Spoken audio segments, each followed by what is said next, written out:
நம்பினால் நம்புங்கள் நிகழ்ச்சிக்கு உங்களை வரவேற்பது உங்கள் நிழல்கள் ரவி. இன்றைய நிகழ்ச்சியில் 2 வெவ்வேறான இடங்களுக்கு பயணம் செய்து அங்கிருக்கும் அமானுஷ்ய நிகழ்வுகளுக்கு உங்களை அழைத்துச் செல்ல இருக்கிறோம்.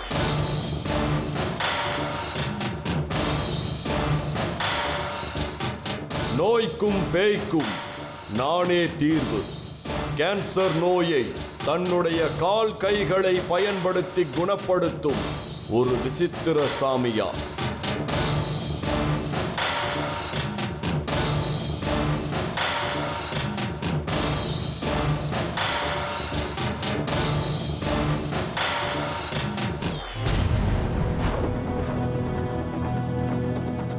சுடும் வெந்நீரில் லிங்கத்திற்கு செய்யப்படும் அபிஷேகம், மருத்துவமனைக்கு செல்லாத ஒரு வினோத கிராமம்.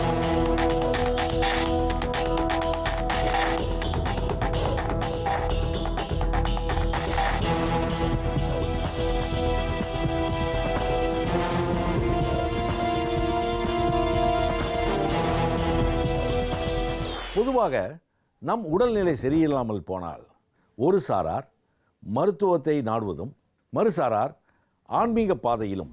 இதில் கவனிக்கத்தக்க விஷயம் ஒன்று என்னவென்றால், மருத்துவம் பயனளிக்காத நிலையில் தனது இறுதி முயற்சியாக தெய்வங்களையோ அல்லது ஆன்மீக பலம் பொருந்திய மனிதர்களையோ நாடி வருவது மனித இயல்பு.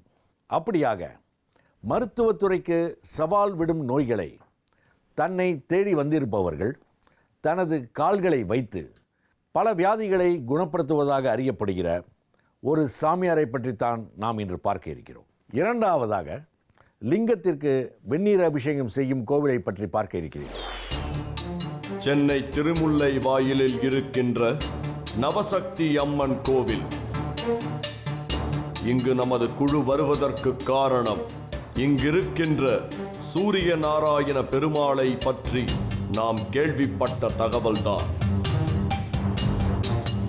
அவர் தன்னை நோய் என்று நாடி வருபவர்களை தன்னுடைய கால்களை பயன்படுத்தி அவர்களின் நோயை குணமாக்குகின்றாராம். கால்களை பயன்படுத்தி அவரின் நோயை குணமாக்குவது என்பது நாம் இதுவரை கேள்விப்படாத அமானுஷ்யமாக இருக்கின்றது. முற்காலத்தில் வாழ்ந்த சித்தர்கள், சமகாலத்தில் வாழ்ந்து மறைந்து போன ஆன்மீக பெரியவர்கள் யாரும் இப்படி ஒரு அணுகுமுறையை கையாண்டதாக நாம் கேள்விப்பட்டது கூட கிடையாது. மாறாக அவர்களின் கைகளையே மக்களின் பிணிகளை தீர்க்கும் கருவியாக பயன்படுத்தி இருக்கிறார்கள். ஆனால் இன்னும் சிறிது நேரத்தில் நாம் சந்திக்க இருக்கின்ற சூரிய நாராயண பெருமாள் ஒருவரை தன்னுடைய கால்களை பயன்படுத்தி எப்படி குணமாக்குகின்றார் என்பதை நேரடியாக காணவே நாம் காத்திருக்கிறோம். சூரிய நாராயண பெருமாளுக்கு சொந்தமான இந்த கோயிலில் அவரை சந்திப்பதற்காக மக்கள் வந்திருந்தார்கள். சிலர் தங்கள் வேண்டுதல் நிறைவேறிய மகிழ்வில் பொங்கல் வைத்து தங்களது மகிழ்வை பகிர்ந்து கொண்டிருந்தார்கள். இந்த கோயிலுக்கு வருவதற்கென்று நிறைய விதிமுறைகள் இருக்கின்றது. நோயுடன் இங்கு வருபவர்கள் வருவதற்கு 5 நாள் முன்னாலேயே அசைவம் சாப்பிடுவதை நிறுத்தி இருக்க வேண்டும். பெண்கள் ஸ்டிக்கர் பொட்டு பயன்படுத்தக்கூடாது. ஆண்கள் லுங்கி அணிந்து கோயிலுக்குள் வரக்கூடாது என்று நிறைய கட்டுப்பாடுகள் இந்த கோயிலுக்கு இருப்பது நமக்கு ஆச்சரியத்தை ஏற்படுத்தியது. ஆனால் பெரும்பாலும் சக்தி மையங்களில் எல்லாம் இம்மாதிரியான வழிமுறைகளை பின்பற்றினால் மட்டுமே வேண்டுதல் நிறைவேறும் என்பதை நாமே நேரடியாக பல இடங்களில் கண்ட உண்மை. இந்த நேரத்தில் ஒரு புல்லட் சத்தம் கேட்டு அங்கிருந்தவர்கள் பரபரப்பானார்கள். சூரிய நாராயண பெருமாள் வருவதாக தகவல் சொன்னார்கள். புல்லட்டில் வரும் சாமியாரை பார்க்கின்ற ஆவலில் வெளியே வந்து பார்த்தால் ஸ்டண்ட் இயக்குனர் பொன்னம்பலம் மாதிரியான தோற்றத்தில் ஒருவர் வந்தார்.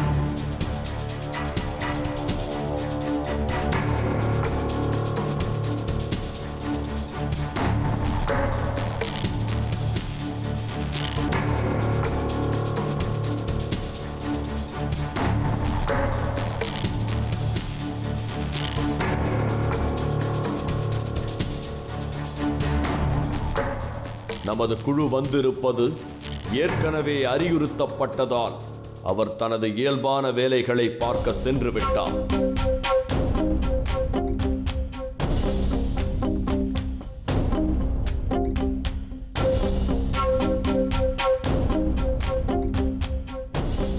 இப்போது கோயிலின் மூல தெய்வமான நவசக்தி அம்மனை வணங்கிவிட்டு மக்களை சந்திக்கும் இடத்தில் போய் அமர்ந்து கொண்டார்.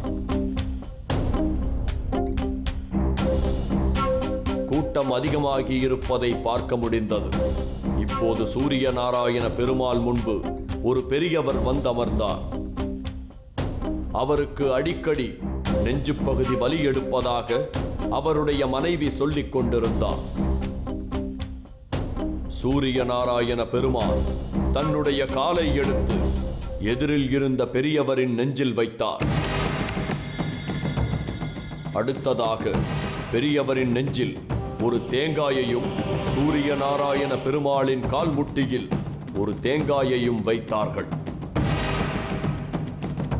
ஒரு பெரியவர் மேல் இப்படி கால் வைப்பது நம்முடைய குழுவிற்கு அதிர்ச்சியை ஏற்படுத்தினாலும் அங்கிருந்து யாரும் எந்த பதட்டமும் அடையவில்லை என்பது பார்க்கும்போது தெரிந்தது. இரத்தம் சீராக செல்வதில் கொஞ்சம் சிக்கல் இருப்பதால் இப்படி நெஞ்சுவலி ஏற்படும் என்று கண்டறிந்து சொன்ன சூரிய நாராயண பெருமாள் இப்போது அந்த வலியை குறைத்திருப்பதாக சொன்னார். அது மட்டுமல்லாமல் இன்னும் 5 வாரம் தொடர்ந்து வந்தால் நெஞ்சுவலி முற்றிலுமாக சரி செய்து தருவதாக வாக்கு கொடுத்தார். இப்போ நெஞ்சு வலிக்குதா? இப்போ ஃப்ரீ ஆகிட்டலாம். இனிமேல் நெஞ்சு வலிக்காது. ரத்தம் கொஞ்சம் பெருசாக திக்னஸ் கம்மியாகும். தொடர்ந்து வரணும். இது 5 வாரம் வரணும். ஆமாம், 5 வாரம் வந்தால் ரத்தம் சுத்தமாகும்.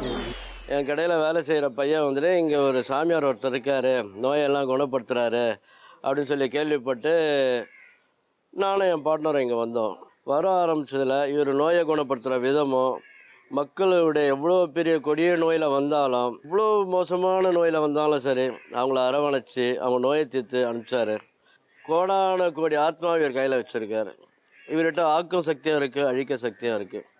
பெரும்பாலும் அழிக்கிற சக்தியை பயன்படுத்த மாட்டார், ஆக்கிற சக்தியை மட்டும்தான் பயன்படுத்துவார். அந்த மாதிரி வகையில் வந்துட்டு எனக்கு பெருமாளையாக காட்சி கொடுக்கும்போது இவரே எனக்கு பெருமாளாக வந்து காட்சி கொடுத்தாரு. அன்னையிலேருந்து இந்த கோயிலுக்கே நான் ரெகுலராக வர ஆரம்பிச்சிருக்கேன். நான் சூரிய நாராயண பெருமாளை சந்திக்க காத்திருந்தவர்களில் எல்லா தரப்பு வயதினரும் இருந்தார்கள். கவலை தோய்ந்த அவர்களுடைய முகங்கள் சந்தோஷத்தை தேடி இங்கு தஞ்சமடைந்திருப்பதை புரிந்து கொள்ள முடிந்தது. பொதுவாக சூரிய நாராயண பெருமாளை சந்திக்க வேண்டுமானால் ஒரு நாள் முன்னதாக டோக்கன் வாங்கிக் கொள்ள வேண்டுமாம். அந்த அளவிற்கு இவர் இந்த பகுதியில் பிரபலமான நபராக இருந்து வருகிறார். இந்த நவசக்தி அம்மன் கோயிலுக்கு நான் ஒரு 2.5 வருஷமாக வந்துகிட்ருக்கேன். 2.5 வருஷமாக வந்திருக்கேன்னா, என் பொண்ணு வந்து 10th படித்த பருவத்தில், 10th +1 பருவத்திலேருந்தே என் பொண்ணு மனநிலை சரியில்லாமல் இருந்தா. நான் கவர்மெண்ட் ஹாஸ்பிட்டல் கூப்பிட்டு போனேன். எல்லாம் டெஸ்ட்டு பார்த்தேன். எல்லாம் நல்லா நார்மலாக பேசுவாள். ஒருத்தர் மூலமாக எங்கள் பொண்ணு எங்கள் பெருமாளை வந்து பார்க்க வந்தேன். வந்த உடனே கொஞ்சம் நார்மல், இவளுக்கு வந்து பூர்வஜென்ம இது இருக்குது, கொஞ்சம் படிப்படியாக குணமாயிடும், கொஞ்சம் இப்போ பொறுமையாக இருந்தேன். நான் 2.5 வருஷமாக இங்கே வந்து ரொம்ப பொறுமையாக இருந்தேன். நான் வந்ததுக்கப்புறம் நிறைய பேர் குணமாகி போவாங்க. இங்கே ஒரு சில சேவைகளை செஞ்சுக்கிட்டு வருவேன், போவேன், என் பொண்ணை கூப்பிட்டு வருவேன். ரொம்ப எல்லாரும் குணமாகி போகிறதெல்லாம் பார்த்தா எனக்கு ஆதங்கமாக இருக்குது. என்னடா நமக்கு ஆண்டவன் எல்லாத்துக்கும் கொடுக்குறான், நமக்கு கொடுக்க மாட்டானேன்னு 1.5 வருஷமாக இருந்தது. அப்புறம் ஒரு நாள் வெறுத்து போய் வீட்டில் சாமிகிட்ட சொன்னேன், இந்த மாதிரி எனக்கு முடியலாம் ரொம்ப சடை விழுந்து போச்சு, என் பொண்ணு அந்தளவுக்கு நல்லா இருக்கக்கூடியவா, வெட்டுனேன், நீங்கள் பண்ணுங்கள் எல்லாம் சரியாக போயிடுனாங்க.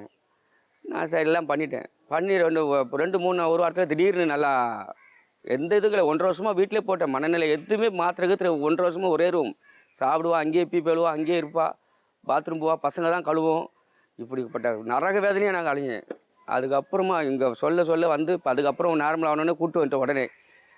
உடனே கூப்பிட்டு வந்து சாமிகிட்ட சொன்னேன், இந்த மாதிரி இருக்கான்னு. படிப்படியாக குணமாயிடுனா. இப்போ அவள் ஃபஸ்ட்டு எழுதின ஒன்று என்ன எழுதுறா, 10th என்ன படித்தாலும் +1, 10th என்ன ஃபஸ்ட் குரூப் எடுத்தேன், A குரூப் எடுத்தேன்னு சொல்லி அவள் நேம் எழுதி அவளை அழகாக ஹேண்ட் எழுதுறா. அவருக்கு எங்கே இருந்தாலும் சார், நீங்கள் சிங்கப்பூரில் இருந்தால் கூட இந்த சாமிக்கிட்ட வந்து அண்டி போயிட்டாங்கன்னா கண்டிப்பாக காப்பாற்றுவார். அதற்கு காரணம் இவர் கொடுக்கும் மிதி. இந்த அணுகுமுறைதான் இவரை மற்றவர்களிடம் இருந்து தனித்து காட்டியிருக்கிறது. பொதுவாக கேன்சர் என்பது ஒரு உயிர்கொல்லி நோய். ஆனால் மருத்துவத்துறையின் அபரிமிதமான வளர்ச்சியினால் கேன்சர் நோய் பாதிக்கப்பட்டவர்கள் முற்றிலுமாக குணப்படுத்த முடியவில்லை என்றாலும் மீட்டு கொண்டு வர முடிகிறது என்பது ஒரு ஆறுதலான விஷயம். இது ஒரு புறம் இருக்க, சூரிய நாராயண பெருமாள் தன்னுடைய ஆன்மீக பலத்தால் கேன்சரை குணப்படுத்தி வருவதாக அவரை பார்க்க வருபவர்களிடமிருந்து தகவல் கிடைக்கிறது. அது மருத்துவ ரீதியாக நிரூபிக்கப்பட்டிருப்பதாக கூறுகிறார்கள். இன்று சக்தி வாய்ந்த மனிதராக அறியப்படுகிற சூரிய நாராயண பெருமாள் ஆரம்ப காலத்தில் ஒரு மூட்டை தூக்கும் தொழிலாளி என்பது ஒரு ஆச்சரியமான தகவல். அடுத்ததாக சூரிய நாராயண பெருமாள் முன் ஒரு பெண் அமர்ந்தார். சில நாட்களாக வயிறு வலி அதிகமானதால் இங்கு வந்திருப்பதாக சொன்னார். ஏற்கனவே தொடர்ந்து இங்கு வந்து கொண்டிருக்கும் இவருக்கு இருந்த சிறுநீரக பிரச்சனையை சரி செய்ததே சூரிய நாராயண பெருமாள் தான் என்பதை அந்த பெண்ணின் கணவர் சொல்லிக் கொண்டிருந்தார். இப்போது அந்த பெண்ணின் நெற்றியில் கை வைத்து மந்திரங்களை உச்சரித்துக் கொண்டிருந்தார்.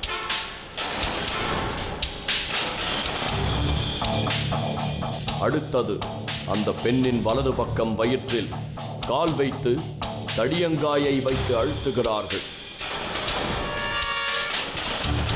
தடியங்காய்க்கு பக்கத்தில் தேங்காயை வைத்து இரண்டிலும் தனது கைகள் படுமாறு வைத்திருந்தார். இதையெல்லாம் எதற்காக செய்கிறார் என்பதை புதிதாய் இங்கு வந்திருக்கும் எங்களால் புரிந்து கொள்ள முடியவில்லை. அந்த வயிற்றில் இருந்த கட்டி படிப்படியாக குறைந்து வருவதாக சொன்ன சூரிய நாராயண பெருமாள் பெரிய கட்டி இருப்பதாக நினைத்து பயப்பட தேவையில்லை என்று கூறினார். அப்போதுதான் அந்த பெண் வயிற்று வலி பிரச்சனைக்காக இங்கு வரவில்லை என்பதையும் தனக்கு இருக்கும் கேன்சர் பிரச்சனைக்காகவே இங்கு வந்திருக்கிறார் என்பதை நாங்கள் தெரிந்து கொண்டோம். கட்டி தற்போது குறைந்திருக்கிறது என்று சொன்ன பின்னாலும் அந்த பெண்ணின் மனநிலையில் சிறிது குழப்பம் இருப்பதை புரிந்து கொண்ட அவர் அந்த பெண்ணின் இடது பக்க வயிற்றில் தடியங்காய், தேங்காய், எலுமிச்சையை வைத்து அந்த பெண்ணின் வயிற்றில் தன்னுடைய பாதத்தையும் வைத்துக் கொண்டார்.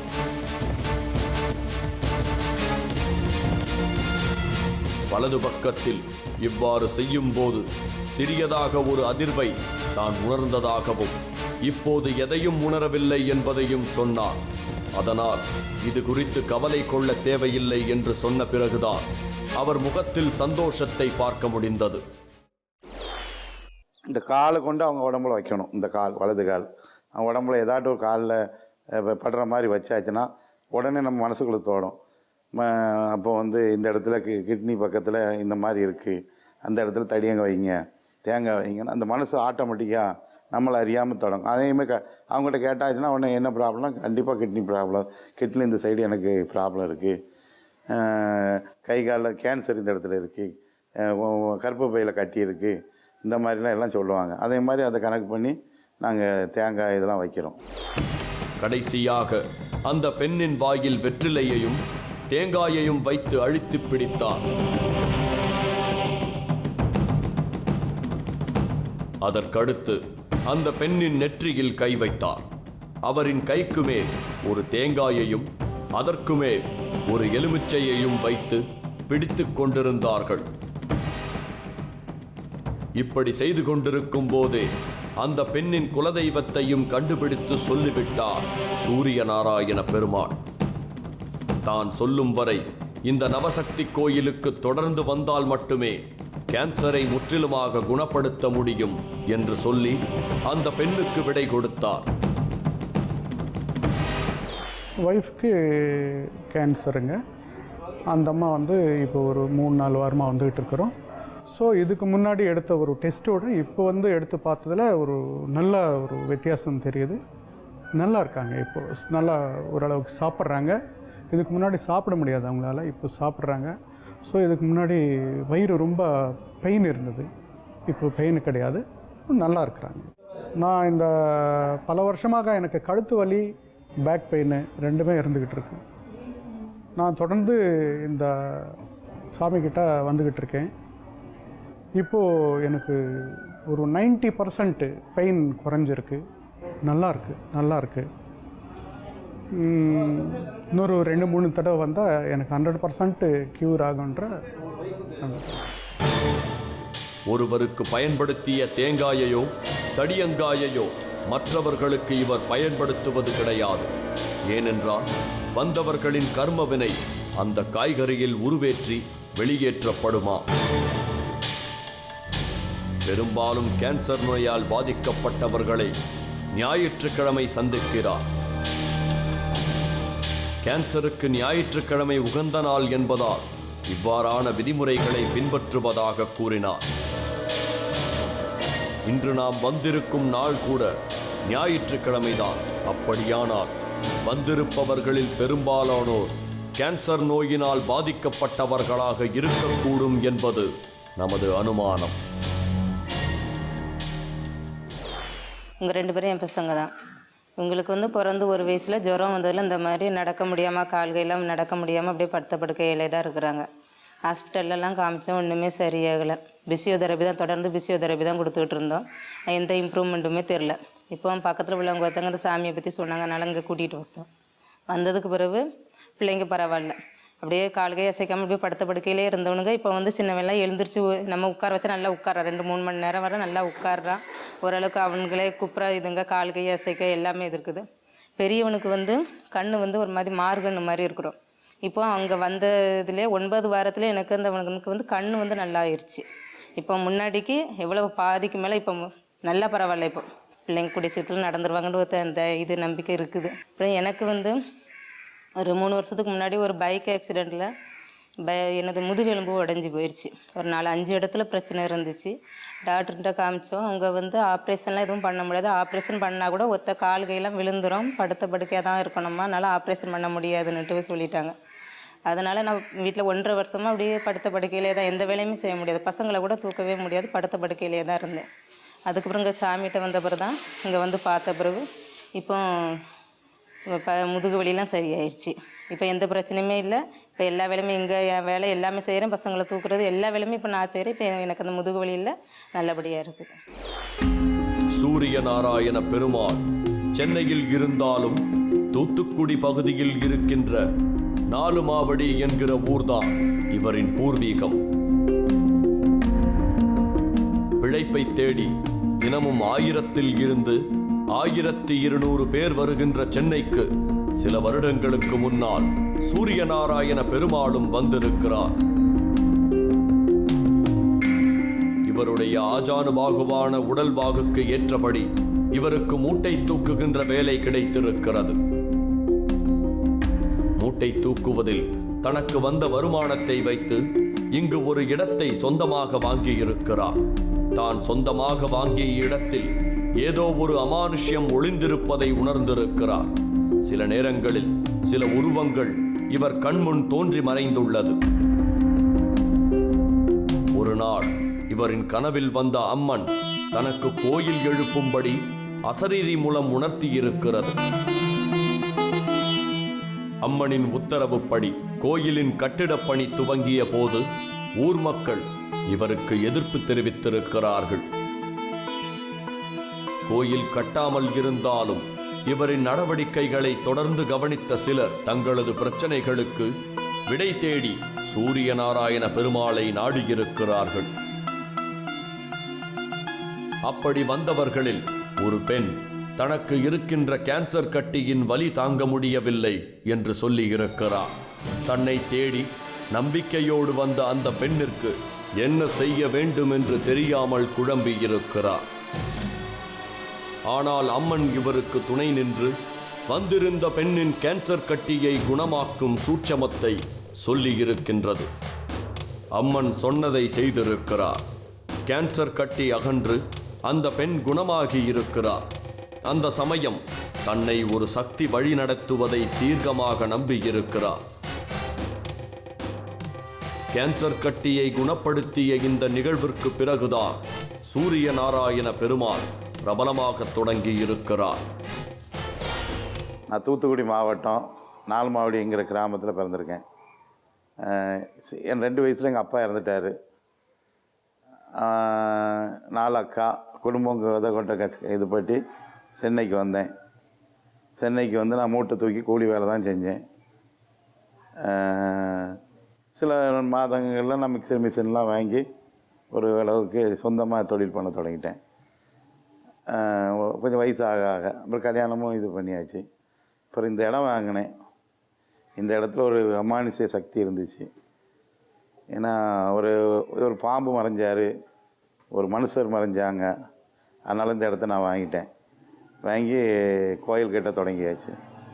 இந்த இடத்த வாங்கி கோயில் கட்ட தொடங்குறதுக்கு முயற்சி பண்ணேன். அப்போ எல்லோரும் சொன்னாங்க, இது என்னடா முட்டாள்தனமான வேலை, எல்லோரும் போலிகள் செய்கிற வேலை தான் அப்படின்னாங்க. சரி, இது வேண்டாம், இனிமேல் கோயில் கட்டுறது வேண்டாம் அப்படின்ட்டு முதல்ல சரி இந்த நோயெல்லாம் சரி பண்ணிடுறாங்க சாமி சொல்கிறாங்களே அப்படின்ட்டு எனக்கு சாமி மேலே நம்பிக்கை. கோயில் கட்டெல்லாம் பண்ண வேண்டாம், ஒன்றும் கிடையாது. ஆனால் நம்பிக்கை கம்மியாக இருந்துச்சு. அதுக்கு பிறகு ஒரு பெரிய நோயாளி வெள்ளத்தங்கன்னு சொல்லி அவங்க இறந்து போயிடுவாங்கன்னு சொன்னாங்க. அவங்கள காரில் கொண்டு வந்து இங்கே வச்சு இந்த மண்ணில் வச்சு சாமி சொன்னாங்க, அந்த கேன்சர் கட்டியில் கை வைங்கண்ணா, இது என்ன முட்டாத்தனமாக இருக்க, கையை கொண்டு வைக்க சொல்கிறாரு அப்படின்னு சொல்லி வச்சேன். வச்சு சொல்லி ஒரு 10 நிமிஷத்தில் கட்டிலாம் காணாமல் போயிட்டு. அதுக்கு பிறகு நான் இந்த கோயில் கட்டுறதுக்கு எல்லா நோய்களையும் குணப்படுத்தியே தான் கோயில் கட்டினேன். எதுவும் டொனேஷனாக எதுவும் வாங்கலை. நோய்களை குணப்படுத்தி இந்த கோயிலை நான் கட்டியிருக்கேன். ஆரம்பத்தில் இவர் வந்திருப்பவர்களை மிதித்துத்தான் நோய்களை குணப்படுத்துகிறார் என்பதை கேள்விப்பட்ட சிலர் இவரை சந்திப்பதற்கு தயங்கி இருக்கிறார்கள். ஆனால் இங்கு வந்து குணமடைந்தவர்கள் சொல்வதை கேள்விப்பட்டு கூட்டமாக மக்கள் வந்திருக்கிறார்கள். இன்றும் அவர் மக்களின் பிரச்சனைகளுக்கான தீர்வுகளை தனது ஆன்மீக சக்தியின் மூலமாக கொடுத்து கொண்டுதான் இருக்கிறார். முக்கியமாக இவர் நோய்களை போக்கும் நடவடிக்கையில் ஈடுபடும் போது பச்சை காய்கறிகளை பயன்படுத்துகிறார். அப்படி பச்சை காய்கறிகளை பயன்படுத்துவதால் தான் எதிரில் இருப்பவரின் கர்மவினை தன்னை தாக்காது என்கிறார் சூரிய நாராயண பெருமாள். தேங்காய், தடியங்காய், எலுமிச்சம்பழம், வெத்தலை இதெல்லாம் வந்து என் உடம்பை பாதிக்காமல் இருக்கேன். டேரெக்டாக கையை வச்சாலும் சரியாயிடும். ஆனால் என் உடம்புல வந்து கருப்புகள் வரும். நம்ம அந்த இப்போ ட்ரீட்மெண்ட் பண்ணி இந்த மாதிரி வருது. காலில் கூட கிடையாது, இந்த காலில் இப்படி கருப்பு வரும். அதுக்காக தான் அது. ஏன்னா அந்த எரிய தொடங்குது சூரிய சக்தியில். அது அந்த இடத்துனா உள்ளேருந்து எரிஞ்சிடும், அது ஒன்றும் அப்படியே போயிடும். அதனால் கேன்சருக்கு கட்டிக்கு தடியங்க வைக்கிறோம். சின்ன இப்படி சுளுக்குகளுக்கு அந்த இது கெட்ட நீர்களை க்ளீன் பண்ணுறது தேங்காய் வைக்கிறோம். எலுமிச்சம்பழம் எப்பவும் சப்ஸ்டியூட்டாக வச்சுக்கிட்டு இருக்கோம். வாய்க்கு வச்ச இடத்துல அல்சர் எது இருந்தால் வெத்தலையும் சேர்த்து வைக்கிறோம். இது வந்து நோய்க்கெல்லாம் வைக்கிறோம். சில நோய்களுக்கு தக்க மாதிரியும் சில மனிதர்களுக்கு தக்க மாதிரியும் காய்கறிகளை பயன்படுத்துவதாக சொல்லும் சூரிய நாராயண பெருமாள் ஏதாவது கட்டி சம்பந்தப்பட்ட பிரச்சனை இருந்தால் அதற்கு தடியங்காயை பயன்படுத்துவாராம். உடலில் கெட்ட நீர் இருந்தால் அதற்கு தேங்காயை பயன்படுத்தி அதை சரி செய்வாராம். அடுத்ததாக சூரிய நாராயண பெருமாளின் முன்னால் நின்ற ஒரு பெண் சாமி வந்ததைப் போல் ஆடிக்கொண்டிருந்தார்.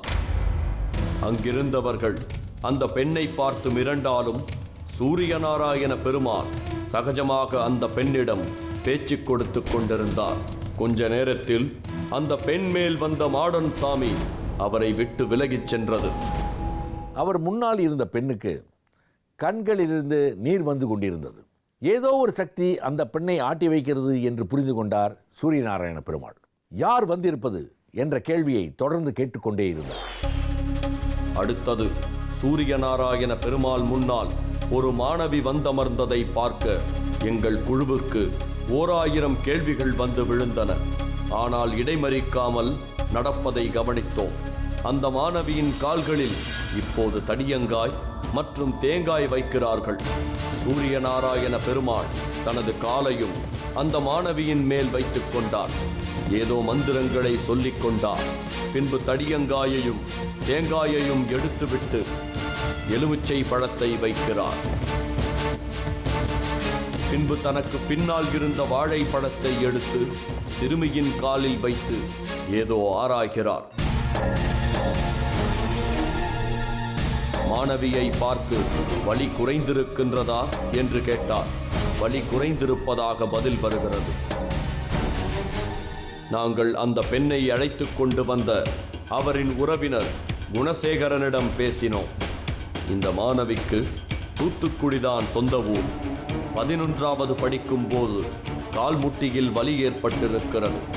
ஆரம்பத்தில் கவனிக்காமல் விட்டுவிட்டதால் ஒரு கட்டத்தில் கால் நடக்க முடியாத அளவிற்கு வலி அதிகரித்திருக்கிறது. மருத்துவரை நாடியிருக்கிறார்கள்.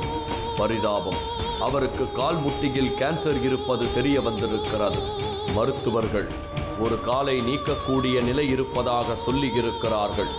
ஒரே வருடத்தில் உடல் எடை இழந்து, முடி இழந்து, தன்னுடைய உருவம் இழந்து ஓரிடத்தில் முடங்கி போயிருக்கிறார்.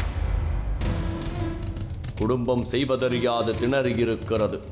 இறுதியாக சூரியநாராயண பெருமாளை பற்றி கேள்விப்பட்ட இந்த மாணவியின் உறவினரான குணசேகரன் இங்கு அழைத்து வந்திருக்கிறார். இப்போதுதான் தனது தங்கை மகள் பழைய நிலைக்கு திரும்புவதாக சந்தோஷப்படுகிறார் குணசேகரன். இது என்னுடைய தங்கை மகள். இவன் தூத்துக்குடியில் +2 படிச்சிட்ருக்கா. கடந்த ஒரு 7 மாதமாக அவளுக்கு காலில் வலி தாங்க முடியாமல் இருந்தால் முட்டை நல்லா வீங்கிருந்தது. ஸோ நாங்கள் சாதாரணமாக அங்கே டாக்டர்கிட்ட காமிக்கும்போது அவங்க சாதாரணமாக ட்ரீட்மெண்ட் தான் கொடுத்துட்ருந்தாங்க. அவர் ஒரு 4-5 மாதமாக கொடுத்துட்ருக்கும்போது அவளுக்கு எந்த விதமான முன்னேற்றமும் இல்லை. ஸோ அதனால் என்ன பண்ணாங்க, அவங்க தூத்துக்குடியில் உள்ள அரசு மருத்துவமனைக்கு எழுதி கொடுத்தாங்க. நாங்கள் அங்கே கொண்டு போய் காட்டும்போது அவளுக்கு முட்டில் அவளுக்கு கேன்சர் இருக்குது. ஸோ அதனால் நீங்கள் சென்னைக்கு தான் அவங்களால முடிஞ்ச ட்ரீட்மெண்ட் பார்த்தாங்க, முடியல. அதனால் நீங்கள் சென்னைக்கு நான் எழுதி தரேன், நீங்கள் அங்கே கொண்டு போய் உங்கள்ட்ட ட்ரீட்மெண்ட்டை ஆரம்பிங்க, நானும் ரெஃபர் பண்ணி கொடுக்குறேன், அங்கே போனால் உங்களுக்கு குணமாகும்னு சொன்னாங்க. கடந்த 3 மாதமாக நான் அந்த ஆஸ்பத்திரிக்கு கொண்டு போய் காமிச்சேன். அவங்களும் பார்த்து கேன்சர் அதிகமாக முத்தி இருக்குது, இமீடியட்டாக அவங்களுக்கு ட்ரீட்மெண்ட் எடுக்கணும்னு சொல்லி அந்த மருத்துவமனையிலும் இவளுக்கு தகுந்த சிகிச்சை கொடுத்தாங்க. அது கொடுக்கும்போது என்னாச்சுன்னா அவளுக்கு நிறைய முடி இருந்தது. அவ்வளோ முடியும் கொட்டி போச்சு. எல்லா முடியும், கண் புருவத்தில் உள்ள முடி எல்லாமே ஆட்டோமேட்டிக்காக கொட்டி போச்சு. அவளுக்கு அந்த எதிர்ப்பு சக்தி பூராமே போச்சு. ரத்தம் கிடையாது, எல்லாமே போயிடுச்சு. அவளால் அந்த கீமோக்கூடிய தாங்கிக்கூடிய சக்தி அவளுக்கு இல்லாமல் போச்சு. இப்போ கேன்சர் ரொம்ப அதிகமாக போச்சு. அதனால் காலை கீழே பாதி எடுக்க வேண்டிய கட்டாயத்துக்கு இருக்குது. இதுக்கு நீங்கள் கையெழுத்து போடுங்கன்னு சொன்னாங்க. கேன்சருக்கு வைத்தியமே இல்லையே அப்படிங்கிற ஒரு காலகட்டத்தில் நான் ஒரு மன இக்கட்டான நிலைக்கு தள்ளப்பட்டேன். திடீர்னு ஒருத்தர் சொன்னார், நான் இந்த மாதிரி சொன்னேன், இந்த மாதிரி பிள்ளைக்கு கேன்சருக்கு கால் எடுக்கிற சொல்லும்போது அவங்க சொன்னாங்க, திருமலவாயில் பக்கத்தில் 7 நாராயணசாமி பெருமாள் அவதாரத்தை பெற்ற சூரிய சந்திர பொன்சாமி பெருமாளுடைய பவர் அங்கே இருக்குது, நீங்கள் எதுக்கும் அங்கே கொண்டு போய் காமிங்கன்னு சொல்லி எனக்கு ஒருத்தர் வாக்கு கொடுத்தார். சூரிய சந்திர பொன்சாமி பெருமாளை தரிசிக்கும் போது அவளுக்கு ட்ரீட்மெண்ட் கொடுத்தாரு. அதாவது 7 மாதமாக உட்காரக்கூட முடியாமல் இருக்கக்கூடிய அந்த முட்டு அந்த முதல் அவளுடைய பரிகாரத்தில் உட்காந்துட்டான். அப்புறம் 2வது வாரம் வந்தேன். 2வது வாரம் இதே நல்ல ட்ரீட்மெண்ட் கொடுத்துக்கிட்டு இருக்கும்போது 2வது வாரமும் பலனாயிட்டு. இப்போ நார்மல் உடம்பு இப்போ நீங்கள் பார்ப்பீங்க, இது பழைய நிலைமை. இப்போ அந்த அளவுக்கு வந்துட்டா. நாங்கள் கிட்டத்தட்ட நாங்கள் இதோட 8வது வாரம். இந்த 8வது வாரத்தில் இப்போது உள்ள சூழ்நிலைக்கு அவள் பழைய நிலைமைக்கு முழு பூரணமாக நல்ல பரிபூர்ணமாக குணமடைஞ்சிருக்கா. இங்கே வந்த பிறகு தான் இந்த பிள்ளை மறுவாழ்வு இவருடைய சன்னிதானத்தில் இவருக்கு கிடச்சிருக்குது. எல்லாருமே பலன் அடையணும். ஏன்னா இங்கே கேன்சருக்கு மருந்து இல்லைன்னு சொல்லுவாங்க. ஆனால் இப்படி ஒரு தெய்வத்தினுடைய சக்தி இருக்கிறது நம்ம இறைவன் கொடுத்த வரம் தான். புற்றுநோய் பாதிப்பில் இருக்கும் இந்த மாணவி திரும்பவும் பள்ளிக்கு செல்ல வேண்டும். தன்னுடைய எதிர்காலத்தை பற்றிய இந்த மாணவியின் கனவுகள் நிறைவேற வேண்டும் என்று நம்பினால் நம்புங்கள் குழு பிரார்த்திக்கிறது. சூரியநாராயண பெருமாள் மிதி கொடுத்து ஒருவரின் உடல் சார்ந்த பிரச்சனைகளை தீர்ப்பதை பார்த்து கொண்டு வருகிறோம்.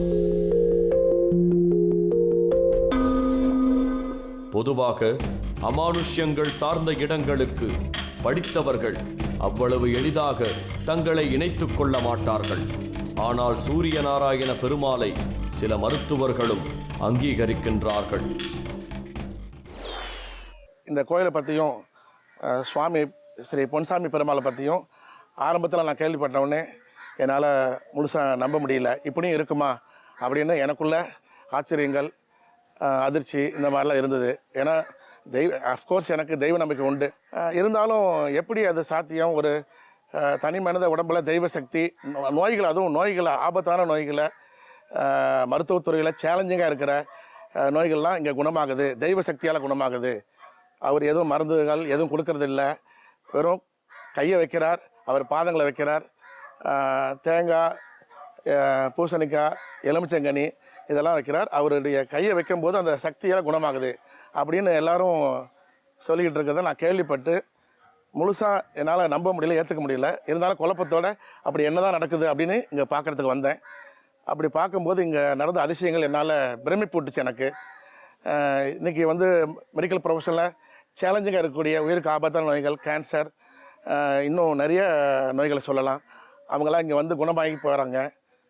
இது வெறும் வாய் வார்த்தை இல்லை, குணமாகிறத கண்கூட நான் பார்த்தேன். சூரிய நாராயண பெருமாள் கேன்சருக்கு மட்டும் ஸ்பெஷலிஸ்ட் அல்ல. வேலை சம்பந்தமாக வருபவர்களுக்கும், பில்லி சூன்யம், செய்வினை பாதிப்பு இருப்பவர்கள் இவரை நாடி வந்தாலும் அதை பூஜைகள் செய்து தீர்த்து வைக்கிறார்.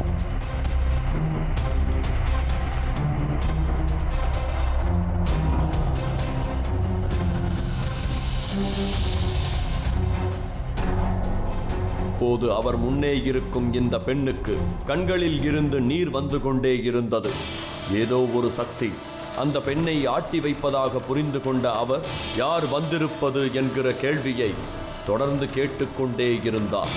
ஒரு வழியாக அந்த பெண்ணின் உடம்பிற்குள் இருந்தது ஆதிபராசக்தி இல்லை, இரத்த காட்டேரி என்பது அவரது குடும்பத்துக்கு தெரியப்படுத்தினார். தற்போது அந்த பெண்ணிற்கு திருநீறு பூசிவிட்டு சகஜ நிலைக்கு கொண்டு வந்தார். காட்டேரி உடம்புல இருக்குது. நான் தான் ஆள பிறந்தது ஆதிபராசக்தின்னு சொல்லிச்சு. கண்டிப்பாக ஆதிபராசக்தி கிடையாது. அது உடம்புல இருந்து காட்டேரி. அது குலதெய்வமாக கூட காட்டேரி இருக்குண்ணா, அதை பற்றி நான் சொல்ல. ஆனால் அது தப்பான இது கொஞ்சம் 2 மண்டையில் அடித்து கிளீன் பண்ணி வெட்டி விட்டேன். அதேமாதிரி நிறைய நடக்குது, நடக்காமலாம் ஒன்றும் கிடையாது. சிலவங்க அவங்க உடம்புல சாமி இருந்த மாதிரி மனசில் கூட்டுக்கிட்டு ஏமாற்றுவாங்க நம்மளை. அதெல்லாம் போய் எந்த சாமியும் நான் பழி வாங்குவேன், நான் தான் நாகம், எந்த சாமியும் சொல்லாது. நான் பெரிய இவன், நான் அது பண்ணேன். அப்போ சாமி பிறப்பே கிடையாது. நமது குழு இங்கிருந்து புறப்படும் முன் ஒருவரை சந்தித்தது. அவர் விஜயகுமார், மருத்துவராக பணியாற்றிக் கொண்டிருக்கிறார். ஆரம்பத்தில் நம்பிக்கை இல்லாமல் இந்த கோயிலுக்கு வந்து தற்போது கோயிலின் பக்தராக மாறிப்போனதாக சொல்கிறார். சூரிய நாராயண பெருமாள் பார்ப்பதற்கு கரடு முரடான மனிதராக தெரிந்தாலும் தன்னை நாடி வருபவர்களுக்காக மெனக்கெடுவது போற்றுதலுக்குரியது. நம்பினால் நம்புங்கள் குழு மர்மங்களை தேடி அடுத்து பயணிக்கும் இடம் திருவண்ணாமலை மாவட்டம். சுடும் வெந்நீரில் லிங்கத்திற்கு செய்யப்படும் அபிஷேகம், மருத்துவமனைக்கு செல்லாத ஒரு வினோத கிராமம்.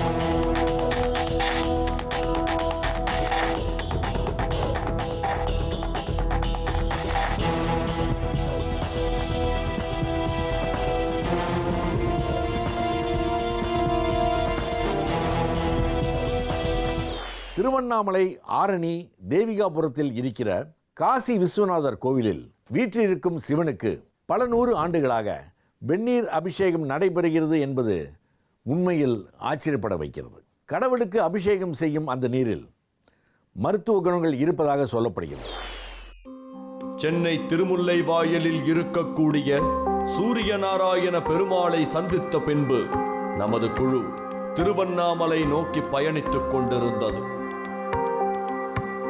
வயல்வெளிகளில் சில்லிடும் காற்றினூடாக வேகமாக பயணித்தோம். இன்னும் சிறிது நேரத்தில் நாம் திருவண்ணாமலை ஆரணி பகுதியில் இருக்கக்கூடிய தேவிகாபுரத்திற்கு நாம் செல்லவில்லை என்றால் நாம் எதிர்பார்த்து செல்லும் வெந்நீர் அபிஷேக நிகழ்வு முடிவுக்கு வந்துவிடும். மற்ற கலை நிகழ்வுகளை கூட நாம் தாமதமாக நடக்க கேட்க முடியும். தெய்வங்களுக்கான பூஜைகளில் நாம் நமது வசதிக்கேற்ப செய்துவிட முடியாதென்பதால் ஒரு பதற்றத்துடனேயே வாகனத்தை வேகமாக இயக்கிக் கொண்டிருந்தோம். அந்த கிராமம் எப்படி இருக்கும்? அந்த கோயில் எவ்வளவு பெரியதாக அல்லது சிறியதாக இருக்கும்? வெந்நீர் அபிஷேகம் என்றால் அது எப்படி செய்வார்கள் என்பது மாதிரியான கற்பனைகளோடு சென்றது நமது குழு. திருவண்ணாமலை ஆரணியை தாண்டியாகிவிட்டது. இதோ தேவிகாபுரம் கிராமத்திற்கு வந்தடைந்து விட்டோம். தூரத்தில் தெரியும் கோயில் கோபுரத்தை பார்க்கும்போது அதுதான் நாம் தேடி வந்த கோயிலாக இருக்கக்கூடும் என்று நினைத்தோம். அதுதான் உண்மை. கோயில் மலைமேல் இருப்பதால் நாங்கள் தாமதிக்காமல் மலை ஏறத் தொடங்கினோம். தேவிகாபுரத்தில் இருக்கும் காசி விஸ்வநாதர் ஆலயத்தில் சிவனுக்கு வெந்நீர் அபிஷேகம் செய்யும் பின்னணியை அறிந்து கொண்ட நமக்கு மேலும் ஒரு ஆச்சரியம் காத்திருந்தது. கோவிலில் அபிஷேகம் செய்த நீரை எடுத்துச் செல்ல பல ஊர்களில் இருந்து மட்டுமல்லாமல் வெளிநாடுகளில் இருந்தும் மக்கள் வருவதாக சொல்லுகிறார்கள். அதை பற்றி விரிவாக தெரிந்து கொள்ளலாம். நல்ல வேளையாக மலையை சீர்படுத்தி பாதை அமைத்து வைத்திருந்தார்கள். வெந்நீர் அபிஷேகம் இன்னும் சிறிது நேரத்தில் தொடங்கி விடுவார்கள் என்பதால் நடையில் வேகம் கூட்டினோம்.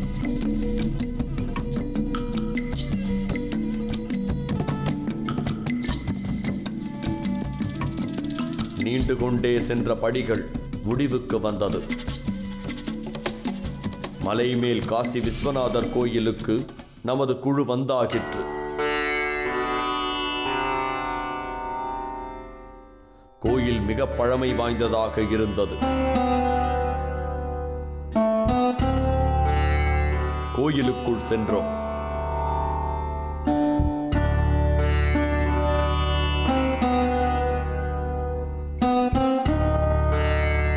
கோயிலின் மூல சன்னிதானத்தில் இருந்த லிங்கத்திற்கு எந்த ஒரு அலங்காரமும் செய்யவில்லை என்பது பார்க்கும்போது தெரிந்தது. கோயிலில் ஆட்கள் நடமாட்டம் இல்லாமல் இருந்தது. திடீரென ஓரிடத்தில் இருந்து வௌவால்கள் பறந்து வந்தன. ஒரு பெரும் கூட்டமாக வௌவால்கள் அங்கும் இங்குமாக பறந்து கொண்டிருந்தது நமது குழுவுக்கு பயத்தை ஏற்படுத்தியது. கோயில் வளாகத்தில் இருந்த வில்வ மரத்தில் குழந்தை வரம் வேண்டி பக்தர்கள் தொட்டில் கட்டி வைத்திருப்பதை பார்க்க முடிந்தது. கோயிலின் கட்டுமானத்தை பார்க்கின்ற போது கோயில் கட்டி முடிக்க பல வருட காலங்கள் எடுத்திருக்க வேண்டும்.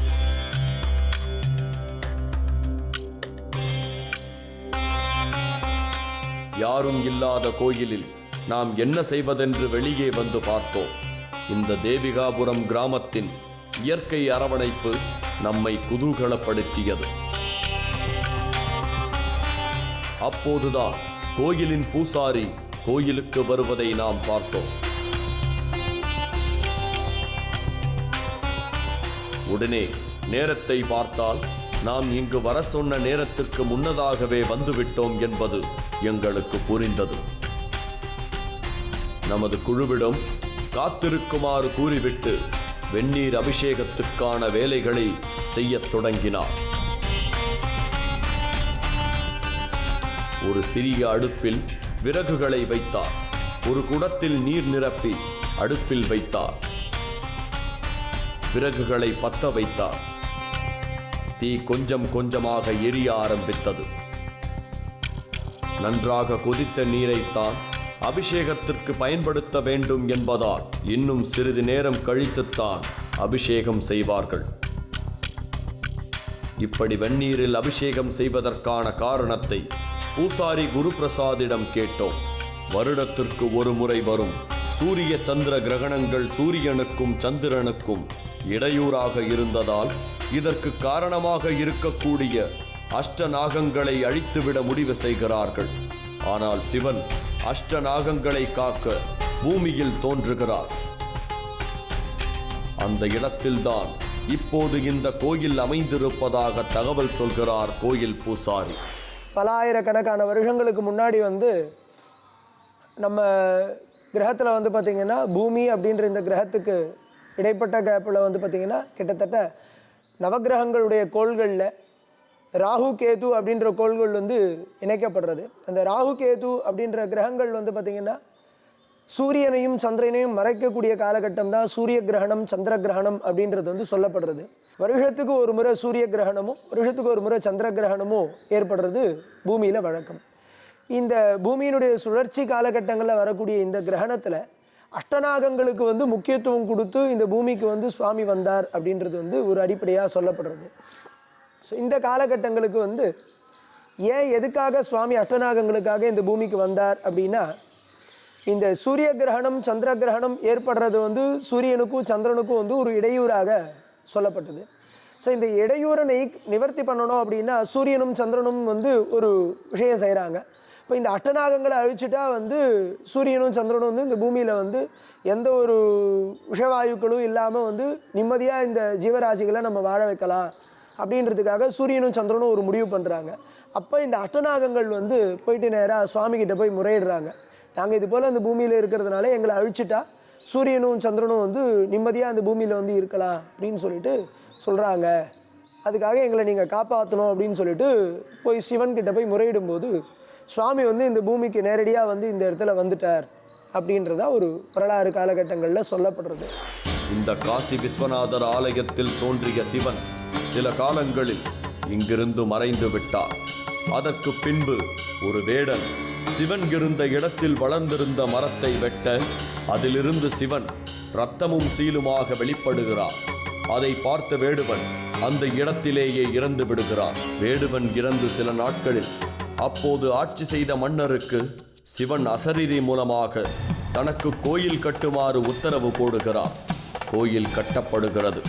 ஆனால் மூல சன்னிதானத்தில் சாமி சிலை என்று ஒன்று இல்லாமல் இருந்திருக்கிறது.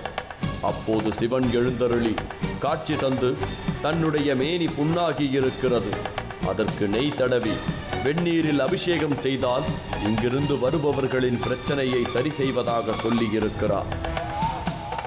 அன்றிலிருந்துதான் இங்கு வெந்நீர் அபிஷேகம் நடைமுறையில் வந்திருப்பதாக சொல்கிறார் குரு பிரசாத். சிவனுக்கு வெந்நீர் அபிஷேகம் செய்வதற்கான வெந்நீர் எந்த கொதிநிலையில் இருக்கிறது என்பதை கோயில் பூசாரி பார்த்து கொண்டிருந்தார். போதுமான அளவு சூடாகி இருப்பதை உறுதி செய்து கொண்ட அவர் அடுத்து அபிஷேகத்திற்கான ஏற்பாடுகளை செய்யத் தொடங்கினார். வெந்நீர் அபிஷேகம் செய்வதற்கான கொதிநிலையை பெற்ற நீரை மூல சன்னிதானத்திற்கு எடுத்துச் செல்கிறார் பூசாரி குரு பிரசாத்.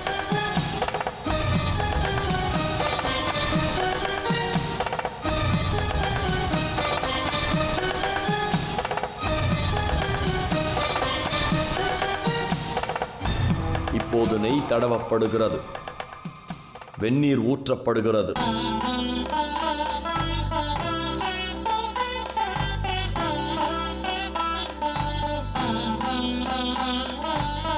இதுவரை இப்படி ஒரு சம்பிரதாய சடங்கை பார்த்திருக்க முடியாது.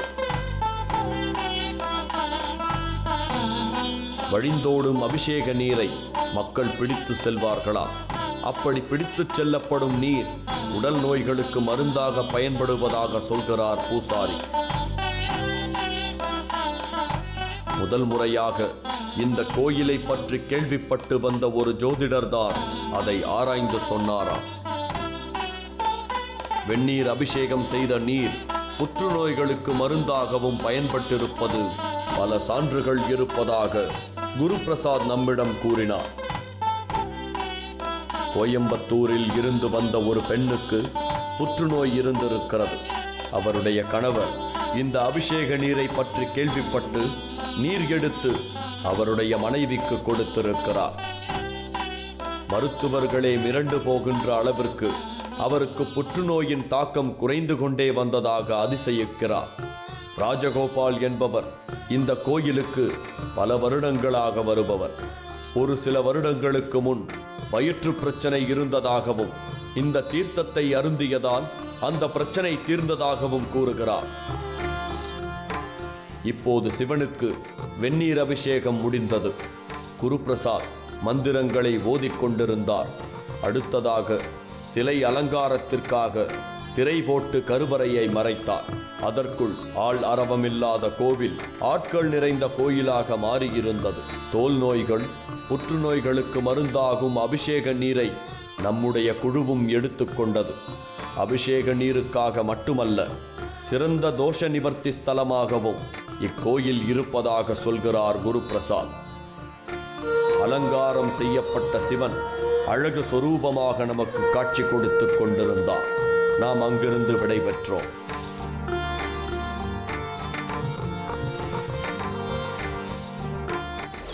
இன்றைக்கு நம்முடைய குழு பயணித்த 2 நிகழ்வுகளும் உங்களுக்கு சொல்லிலடங்காத ஆச்சரியங்களை கொடுத்திருக்கும் என்று நம்புகிறோம். அடுத்த வாரம் சந்திப்போம். அதுவரை நன்றி, வணக்கம்.